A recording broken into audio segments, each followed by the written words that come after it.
குலசேகரம் அருகே உள்ள பட்டதாரி வாலிபரை ஆன்லைன் மோசடி கும்பலில் சேர்த்தவர் கைது. கன்னியாகுமரி மாவட்டம் குலசேகரம் அருகே உள்ள பொன்மனை கிழக்கம்பாக்கம் பகுதியைச் சேர்ந்தவர் வினோத், வயது 38. பட்டதாரியான இவர் கடந்த 6 வருடங்களுக்கு முன்பு சவுதி அரேபியாவில் உள்ள ஒரு ஹோட்டலில் வேலைக்கு சேர்ந்துள்ளார்.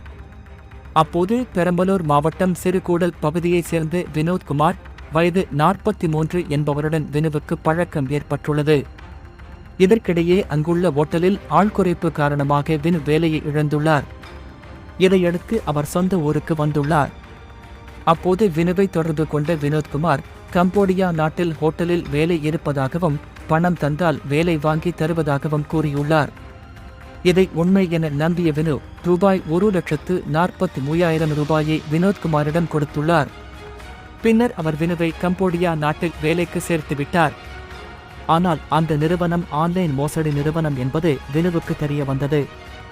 மேலும் வினுவின் பெயரில் அந்த நிறுவனத்தினிடம் இருந்து ரூபாய் 3 லட்சத்தை வினோத்குமார் பெற்றுவிட்டு அவர் நாடு திரும்பியுள்ளார். இதைத் தொடர்ந்து வினு அந்த நிறுவனத்திடம் நான் சொந்த ஊருக்கு செல்ல வேண்டும் என கூறியுள்ளார். அதற்கு அந்த நிறுவனத்தை சேர்ந்தவர்கள், வினோத்குமார் உனது பெயரில் ரூபாய் 3 லட்சம் வாங்கியுள்ளார், அதை நீதான் கொடுக்க வேண்டும் என கூறியுள்ளனர். இதனால் வேறு வழியின்றி வினு சொந்த ஊரில் உள்ள தனது குடும்பத்தினரிடம் கூறி நகைகளை அடகு வைத்து ரூபாய் 3 லட்சத்தை செலுத்தியுள்ளார். அதன் பிறகு அவரை சொந்த ஊருக்கு அனுப்பி வைத்தனர். இதுகுறித்து வினு குலசேகரம் போலீசில் புகார் அளித்தார். அதன் பேரில் வினோத்குமார் மீது வழக்கு பதிவு செய்து போலீசார் விசாரணை நடத்தி வந்தனர். பின்னர் வினோத்குமாரை பெரம்பலூரில் வைத்து கைது செய்தனர். தொடர்ந்து அவரிடம் விசாரணை நடத்தப்பட்டு வருகிறது.